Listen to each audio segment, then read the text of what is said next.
Summer of 2021 in Los Angeles began with a heat that clung to the skin like a restless memory. On the evening of the 6th day of June, just after the sun dipped behind the silhouettes of the Hollywood Hills, a young musician named Lorian Vale stood outside a faded rehearsal studio on Melrose Avenue. A warm breeze brushed against the windows, carrying the dry scent of sun-baked pavement and the distant hum of freeway traffic. Lorian paused, letting out a slow and weary breath, the kind carried by someone who had been running for years without realizing it. Minutes passed, and he remained there, staring at the cracked sidewalk, his guitar case hanging loosely at his side. His voice shook as he whispered to himself, "I cannot keep doing this. Not like this." The exhaustion in his tone revealed a truth he had wrestled with for months.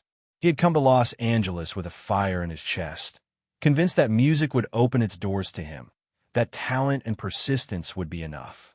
Tonight, standing under the dull glow of a flickering streetlight, he felt that fire shrinking to its smallest ember. Earlier that day, at precisely 9:20 in the morning, Lorian had received a message that struck him harder than any disappointment that had come before. A local venue in Echo Park, a place that had promised him a small but meaningful slot for a midsummer showcase, canceled at the last minute. They claimed they needed someone with a larger following, someone who could guarantee a crowd, someone who was not him. He read the message 3 times, his heartbeat shifting from confusion to frustration to a quiet ache that settled behind his ribs. He had spent the entire afternoon in his cramped studio apartment on Sunset Boulevard, replaying voice memos of unfinished songs. The room was dim, lit only by the orange glow slipping through his blinds. A soft sigh escaped him as he sat cross-legged on the floor, surrounded by scribbled lyrics, broken guitar strings, and empty paper coffee cups. The day felt heavier with every passing hour. By the time 7 o'clock approached, Lorian was convinced he would step inside the rehearsal studio and tell his producer friend, Cade Hollis, that he was done.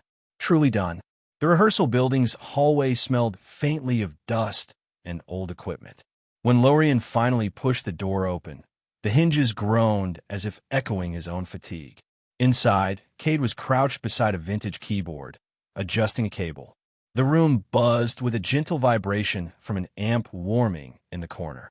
Cade glanced up, his voice warm but curious. "You look like you've been fighting ghosts again, man." Lorian managed a half-hearted laugh, yet his tone trembled. "Maybe I have. Maybe they're finally winning." He set his guitar case on the wooden floor and rested both hands on the lid, fingers trembling ever so slightly. Cade stood, studying him for a long, silent moment. The atmosphere shifted into something tender, almost fragile, the way the air feels just before a storm. "Talk to me," Cade said softly. "What happened?" Lorian exhaled slowly. As though the words he was about to speak carried weight, he struggled to lift. "They canceled the show. Echo Park. They said they needed someone with more presence." His voice cracked on the last word, a hint of frustration slipping through. "I feel like I'm trying so hard, but the world doesn't hear me. Maybe it never will." For a moment, neither of them moved. Outside, a passing siren wailed from somewhere along Melrose Avenue, slicing through the moment with a distant urgency. Cade rubbed his jaw and nodded slowly. "I get it. Really. But you're closer than you think." Lorian let out a small, bitter laugh, shaking his head. "Closer feels like a story people tell right before you give up." Cade stepped toward him, his voice lowering with emotion. "Listen, you have something rare, something honest. But honest things take time to be recognized. And sometimes the world doesn't open the door until the very last moment." Lorian looked away, eyes drifting toward the scratched mirror leaning against the wall. He saw himself reflected back, tired eyes, messy dark hair, shoulders pulled down by expectations he had crafted and carried for too long. His voice broke in a whisper. "I don't know if I can hold on much longer." Cade walked to a small soundboard and flicked a switch. Warm light filled the room, making the instruments glow softly. He gestured to the microphone. "Before you quit, just sing something. Anything. One more time. If you still want to walk away afterward, I won't stop you." Lorian hesitated. His pulse quickened. A tremor of fear, but also something else fluttered in his chest. Maybe hope trying to breathe. At 8:11 that night, he stepped in front of the microphone. His guitar, a worn walnut brown acoustic named Alder, rested against his body. The first chord rang through the room, rich and warm. The air shifted around him, becoming almost sacred. Lorien closed his eyes, and with a gentle inhale, he began to sing. His voice filled the studio slowly at first, carrying a kind of fragile beauty, like a diary entry spoken aloud. Then, as he moved into the second verse, something inside him cracked open. Emotion poured through every note. There was longing. There was hurt. There was a quiet resilience rising from somewhere deep and stubborn. Cade watched him with stunned stillness, recognizing something unfolding that neither of them had planned for. Halfway through the song, Lorien's voice caught on a breath. A soft gasp escaped him as emotions swelled unexpectedly. But he pressed on, his sound trembling yet full. His fingertips pressed harder into the strings, pouring everything he had into every verse. The final chord lingered in the air, fading slowly like a memory reluctant to leave. Cade whispered, almost in awe, "Lorien, you cannot quit. Not after that. People need to hear this. You need to hear this." Lorien opened his eyes, tears glimmering but not falling.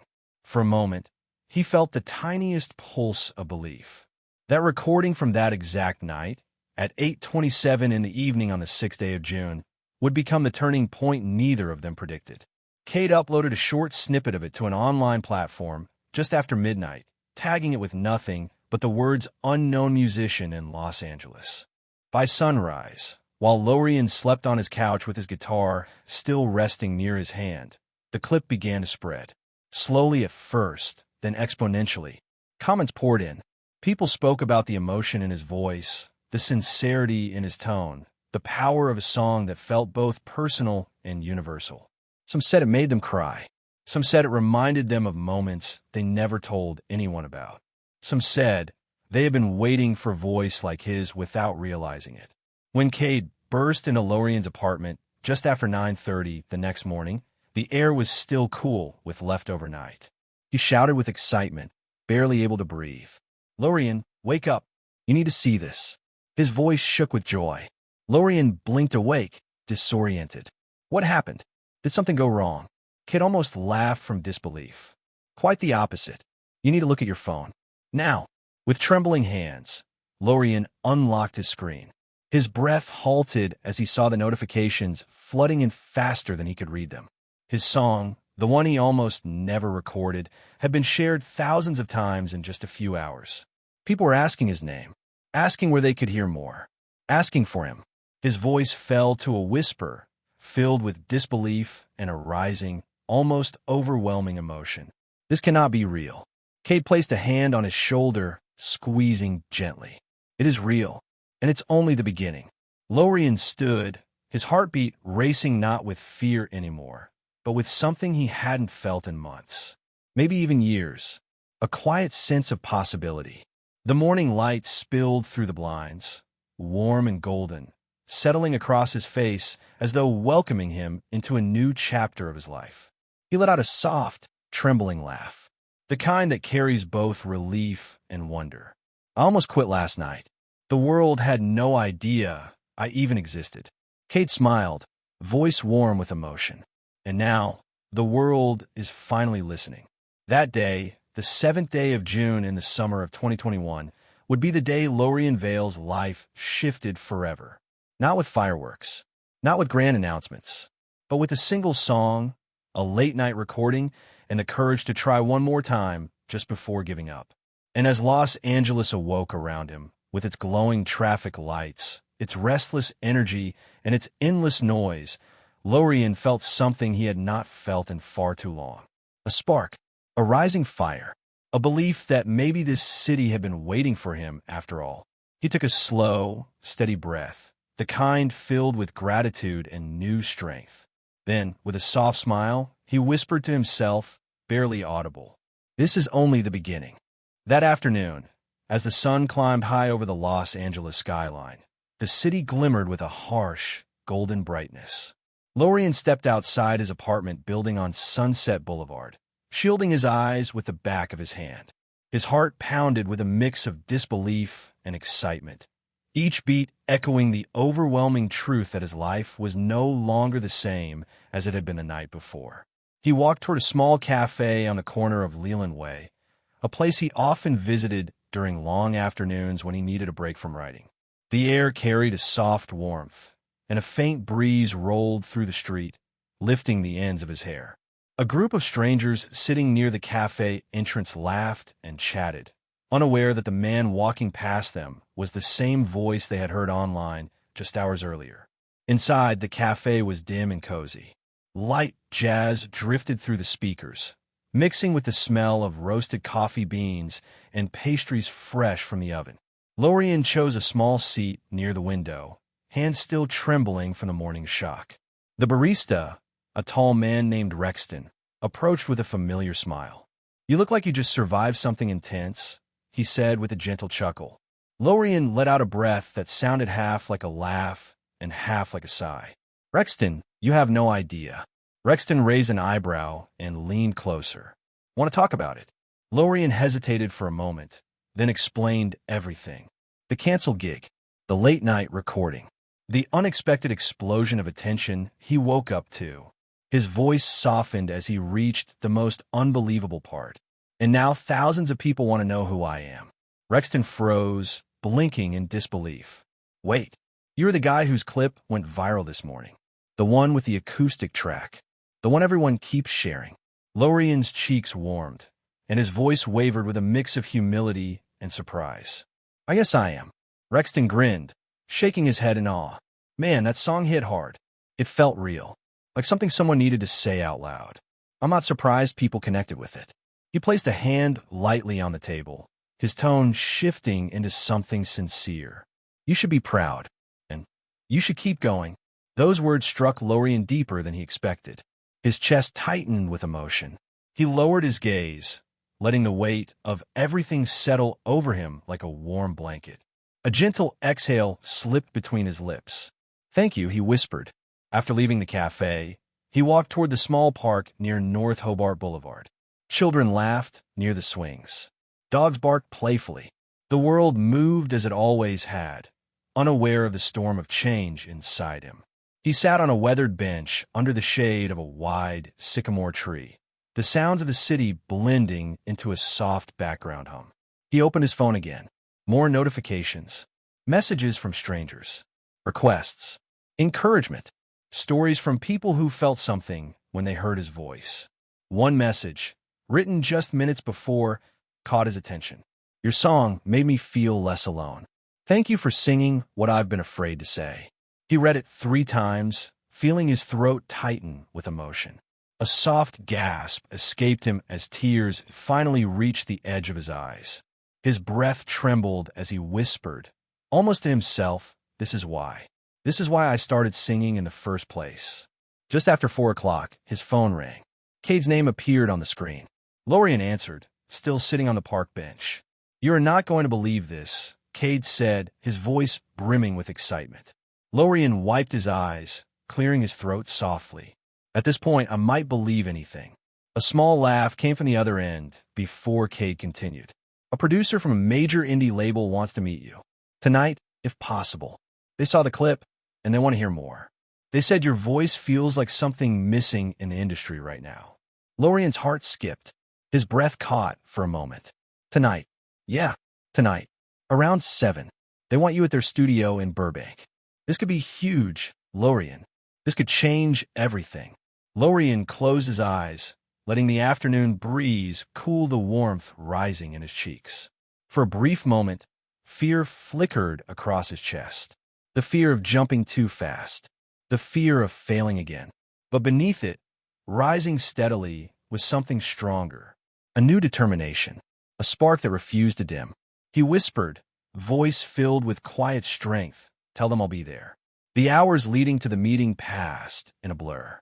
Lorien returned home, showered, changed into a simple dark shirt and worn jeans, then placed Alder, his guitar, gently into its case. He stood in front of his mirror for a moment, studying his reflection. His breathing steadied as he whispered with a shaky smile, "You almost quit. And now look where you are." Just before 7, he and Kate arrived at the Burbank studio. The building was simple from the outside, but inside it carried an atmosphere thick with creativity. Warm lights, exposed beams, polished floors, and walls lined with sound panels. The air hummed softly with the energy of countless stories made and remembered. A woman with sharp eyes and an air of quiet confidence greeted them. Her name was Marwyn Clark, an A&R representative known for discovering voices that shaped entire eras. She shook Lorian's hand firmly, her expression unreadable but attentive. "I listened to your clip," she said, her tone calm and direct. "Twice. Then 3 more times. There's something raw in the way you sing. Something that feels like truth." Lorian swallowed, his voice gentle but steady. "Thank you. I appreciate you giving me the chance to be here." Marwyn gestured toward a recording booth. "I want to hear you live. No backing track. No processing. Just your voice and your guitar. Whenever you're ready." At 7:18 in the evening, Lorian stepped into the booth. The room was silent, cool, and expectant. He positioned the microphone, lifted his guitar, and took one slow breath that traveled deep into his chest. His fingers pressed against the familiar strings. His heartbeat thudded softly in his ears. Then he sang. His voice surfaced tenderly at first, filled with vulnerability. It carried the weight of sleepless nights, disappointments, dreams nearing collapse, and the flickering hope that refused to die. As he moved further into the song, his voice grew steadier, richer, and more resonant. Cade watched from behind the glass, his eyes wide with pride. Marwyn remained still, her expression unreadable, yet her breathing slowed, her focus sharp. She listened to every note, every breath, every tremble. When the final chord faded into the air, Lorian opened his eyes. Silence filled the booth for a long moment that felt like it stretched through his entire life. Then Marwyn spoke, voice low but firm. "Lorian Vale, I want to work with you." The words hit him like a wave. His breath caught, his chest tightening with overwhelming emotion. A soft gasp escaped him. "Really?" Marwyn nodded once. "You have something the industry desperately needs. Authenticity, depth, a voice that feels like it belongs to someone who has lived, suffered, and kept going. If you're willing to commit, truly commit, then I believe we can build something remarkable together." Lorian felt everything inside him shift. All the nights of doubt, all the close calls with giving up, all the quiet prayers whispered into empty rooms. They returned to him in a single rush. He whispered with a trembling voice, "I'm ready." Marwyn smiled. "Then let's begin." That night, long after the meeting ended and the air outside cooled into a calm summer breeze, Lorian and Cade walked out of the studio in stunned silence. The sky above Burbank was clear, the stars faint but present. A quiet contentment hung in the air. Lorian stopped on the sidewalk, lifted his face toward the sky, and let out a long, emotional breath. His voice shook as he spoke softly into the warm night air. "I almost quit. I almost walked away from everything. But the world finally heard me." And with that, his new journey truly began. In the days that followed, Los Angeles seemed to glow with a different kind of light. Not brighter, not louder, but more alive, as if the city itself had been waiting for Lorian to finally step into the path he was meant to follow. Each sunrise felt less like a repetition and more like an invitation. The morning after the meeting with Marwyn, Lorian woke before his alarm, a rare occurrence. The early light slipped through his blinds in pale golden strips, touching the floor, his guitar case, and the scattered pages of lyrics lying near his bedside. For a long moment, he simply lay there, listening to the quiet hum of the city waking up. Cars passing softly in the distance. A neighbor's door closing gently. A faint breeze brushing against his window. His breath trembled with a mix of disbelief and gratitude. A soft whisper escaped him. "It's really happening." At 9:15, he walked to the rooftop of his apartment building with a cup of coffee warming his hands. The rooftop was quiet, the sky painted with shades of pale blue and lingering traces of dawn. He leaned on the concrete ledge, feeling the rough texture beneath his palms.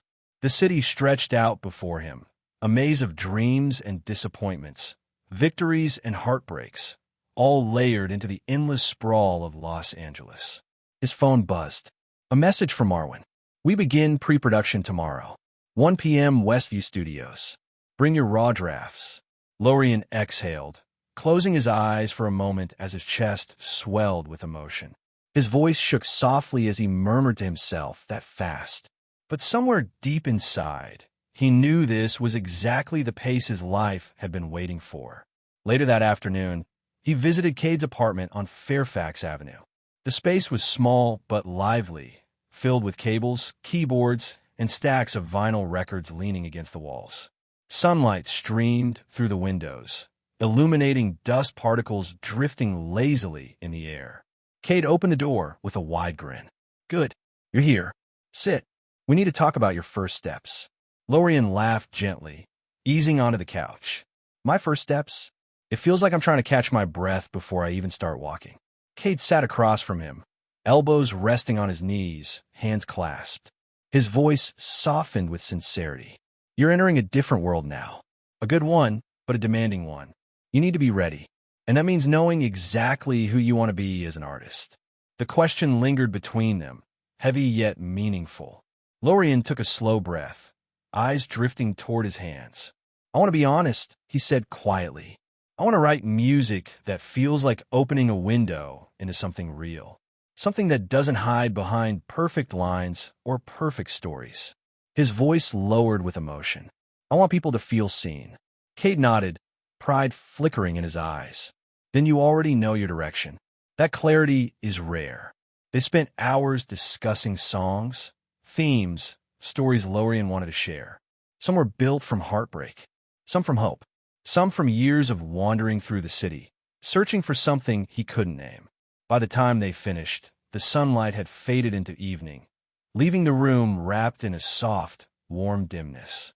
At 7:30 that night, Lorien walked home with Alder strapped to his back. The air was warm and still.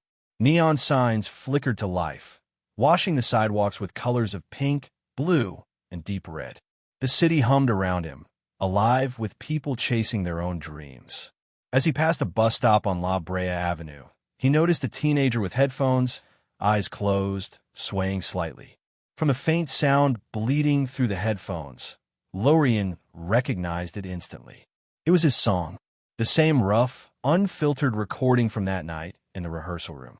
He froze. The teenager opened his eyes, noticing the man staring.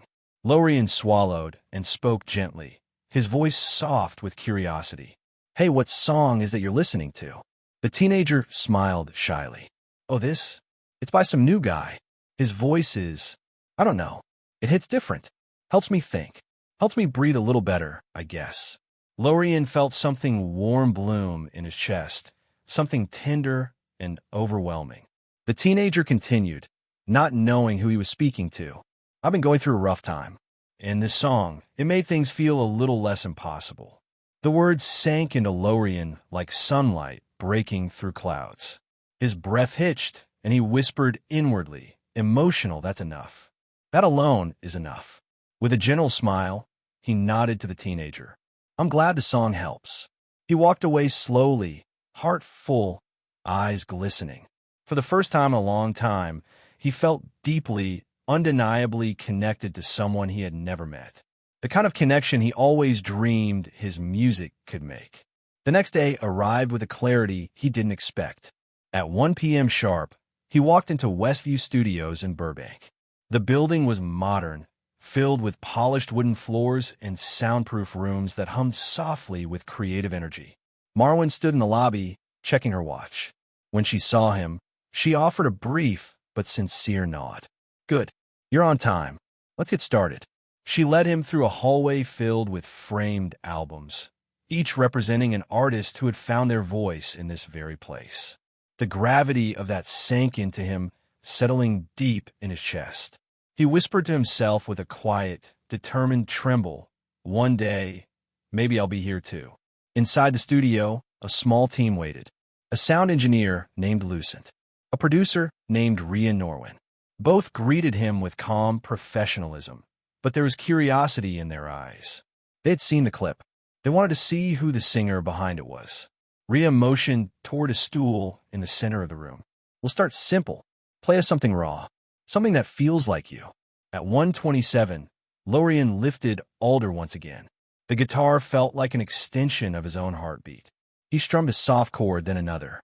His voice entered gently, the sound carrying the weight of every moment that had led him here. His notes hovered in the air, warm and trembling with emotion. When he finished, the room stayed silent for a long breath. Rhea finally spoke, her tone low, steady, and almost reverent. You're exactly what we hoped for. Marwyn nodded beside her. And now we begin shaping the world you're about to enter. Lorien sat there, absorbing her words, his pulse strong, his breath slow and full. A soft whisper slipped from him, barely audible.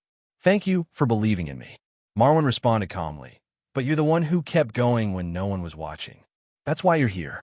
As the afternoon faded into evening, they worked through melodies, reworked lyrics, arranged harmonies, and planned a recording schedule for the weeks ahead. Every moment felt unreal, like stepping into the very dream he once feared would disappear forever. By the time he stepped outside at 8:50 that night, the sky stretched across the city in a deep, velvety blue. The streets glistened faintly from a thin layer of moisture rising from the heat of the day. He stood there for a moment, taking it all in. His voice trembled as he whispered to the quiet night. Tonight feels like the first page of the life I almost never reached. And as he walked toward the parking lot, the warm air swirling softly around him, Lorien felt something steady and powerful settle inside his chest. Not hope this time, not fear, but certainty. He was finally becoming the person he had fought for all these years. And the world, after waiting so long in silence, was finally ready to listen. The following week unfolded in a blur of studio lights, midnight lyric sessions, and long conversations about sound, story, and identity. Every day, Lorien stepped deeper into a world he once thought was forever out of reach. Westview Studios became his second home. He arrived early, left late, and breathed between moments of music and silence. By the fourth morning, he walked into the studio at 8:43, just as the sun began climbing over the skyline. The hallways smelled faintly of pine wood and freshly brewed coffee. Rhea waved at him from the doorway of Studio 3, her hair tied loosely, her eyes focused but warm. Morning, she said, handing him a cup of coffee. You're here earlier than I expected. He accepted the cup with a small laugh. I couldn't sleep. My head wouldn't quiet down. Rhea leaned against the doorframe, studying him. That happens when you're standing on the edge of something big. Lorien took a slow sip, letting the warmth settle in his chest. His voice softened. I keep thinking about how close I was to quitting. One more step in the wrong direction, and none of this would be happening. Rhea shrugged gently. Sometimes the universe waits until the last possible second to show you the door you're meant to walk through. Something in her words made his breath tremble. He lowered his gaze for a moment, then took another sip. Inside the studio, Lucent was already adjusting microphone levels. A cluster of softly glowing lights gave the room a warm, intimate atmosphere. Lorien sat on the stool in the center, placing Alder carefully across his lap. When he played the first chord of the morning, the room vibrated faintly, the sound settling into every corner. They recorded all afternoon, verse by verse, line by line. Lorien sang until his voice softened around the edges, and even then he kept going. Each take carried more emotion than the last, as if the music peeled back layers he didn't know were hiding inside him. At 3:22, Rhea paused the recording and stepped into the booth. She crouched beside him, her voice calm and firm. You're holding something back. Don't. This song deserves everything you've got. Lorien swallowed, a hint of uncertainty flickering across his face. Everything. Everything, she repeated gently. Let it hurt. Let it heal. Let it breathe. He closed his eyes for a moment, inhaling deeply. Memories surfaced. The night outside the rehearsal studio. The canceled show. The long months of disappointment. the teenager at the bus stop. The message from a stranger saying the song made them feel less alone. A wave of emotion swelled in his chest, raw and unfiltered. When he opened his eyes, he whispered, "Okay." One more time.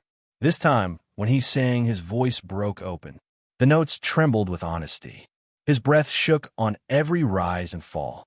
The room felt charged, alive, as though it were holding its breath. Lucent and Rhea stood completely still behind the glass, watching him pour his entire story into the microphone. When the last note faded, the silence was deep and heavy. Lorien lowered his guitar slowly. His hands trembled. He exhaled shakily, a soft gasp slipping from him. Rhea pressed the talk button, her voice barely above a whisper. That was it. That was the version we needed. Lorien blinked, eyes glassy with lingering emotion. He nodded once, unable to speak. They wrapped for the day not long after. As he stepped outside the studio, the late afternoon sun cast long shadows across the pavement. The air felt cooler than usual, the kind of breeze that calms the heart after an intense storm. Cade pulled up in his car, leaning out the window with a grin. "Hop in. You look like you just survived a spiritual awakening." Lorien laughed quietly, though the sound carried exhaustion and wonder in equal measure. It felt like something shifted today. As they drove down the freeway, the sky turned from gold to soft orange, then into a deepening shade of violet. City lights flickered on one by one, creating a glittering ribbon stretching across the valley. Lorien watched the view silently, letting the world blur past him. Cade glanced over, noticing his quietness. "Talk to me. What's going on in that head of yours?" Lorien took a slow breath. "I've never sung like that before. I didn't even know I could.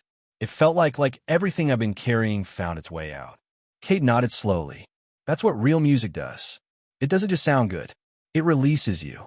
Lorien's voice fell into a soft whisper. "I think this album might be the truest thing I've ever made." By the time they reached his apartment, night had fully settled over Los Angeles. The air was warm, the street alive with distant laughter, car engines, and soft fragments of music drifting from open windows. Lorien stepped out of the car, tugging Alder's case over his shoulder. Cade leaned across the passenger seat. "Get some rest, man. You have another long day tomorrow." Lorien nodded with a tired smile. "I will. Thanks for everything." He climbed the stairs to his apartment. The hallway was quiet, lit by a single dim bulb that flickered softly. When he stepped inside, he didn't turn on the lights right away. Instead, he placed his guitar gently on the floor and sank onto the couch, letting out a long, deep breath. The silence felt soothing. But then his phone buzzed. A new message from an unknown number. He sat up, heart skipping. He opened it slowly. It read, "Your song saved me tonight. Please don't ever stop singing." Lorien stared at the message, feeling his throat tighten. His breath trembled, and tears gathered at the corners of his eyes. He pressed a hand to his chest, whispering to no one, voice filled with fragile emotion. This is why I'm still here." The night wrapped around him gently, as if holding him in a quiet embrace. For the first time in years, he felt completely certain of something. He wasn't just making music. He was reaching people. He was becoming who he was meant to be. And Los Angeles, with all its noise, chaos, and beauty, was finally letting him in. As he lay back on the couch, staring up at the faint shadows dancing across his ceiling, he whispered one last thought before sleep washed over him. "I didn't give up. And because of that, my life is changing." And the city moved softly outside, as if whispering back to him, "This is only the beginning." Weeks passed, and the music Lorien created began shaping itself into something larger than he ever imagined. Each song carried pieces of him, stitched together with late-night honesty and early-morning clarity. The city heard him. Strangers began sharing his work. Messages arrived daily from people whose lives had brushed against his words. And still, every time he stepped into the studio, he felt the same quiet gratitude settle into his chest. One evening, near the end of summer, he stood alone on a balcony overlooking downtown Los Angeles. The sky glowed in deep shades of amber and violet, fading into soft blue as the night approached. A warm breeze lifted the ends of his hair. The hum of distant traffic rolled through the air like a gentle heartbeat. He closed his eyes and let the moment sink in. Just months earlier, he had stood outside a dim rehearsal room, ready to walk away from music forever, ready to end the dream he once held so tightly. But life, in its unpredictable way, had whispered back to him at the last possible moment. It gave him a single chance, a moment, a spark, and he had chosen to follow it. He opened his eyes slowly, a soft and steady breath leaving his chest. Below him, the lights of the city shimmered, each one a reminder of the millions of stories unfolding at that very moment. Stories of struggle, hope, heartbreak, courage. Stories like his. His voice emerged in a quiet whisper, filled with warmth and awe. I almost let this go. I almost let myself disappear. He tightened his grip on the balcony rail, not out of fear, but from the overwhelming depth of everything he had survived to reach this night. A gentle laugh escaped him, touched with emotion. But I didn't. I stayed. I held on, and the world finally heard me. For a long moment, he simply breathed, feeling the cool night air brush against his skin, feeling the weight of the journey behind him and the vastness of the journey still ahead. He knew there would be challenges. He knew there would be pressure, expectations, and moments of doubt. But he also knew something he had not known before. He was no longer walking alone. People believed in him. People felt something in his music. People found pieces of themselves in the stories he sang. And that was enough. With a slow, steady inhale, Lorien turned away from the balcony and walked back inside, the warm light of the room welcoming him. On the table lay pages of new lyrics waiting to be shaped into songs. His guitar leaned against the wall, ready for the next sunrise, the next melody, the next truth he would discover. He smiled softly, his voice trembling with gratitude as he whispered to himself, "Let's see how far this can go." Outside, Los Angeles pulsed with life, carrying his voice into places he had never seen and reaching hearts he had never met. And somewhere within that vast, glowing stretch of the city, the dream he nearly abandoned continued to open its doors. One by one, gentle and patient, just waiting for him to walk through. And as the night settled fully over the skyline, the story of the musician who almost quit quietly transformed into the story of the musician the world was just beginning to know.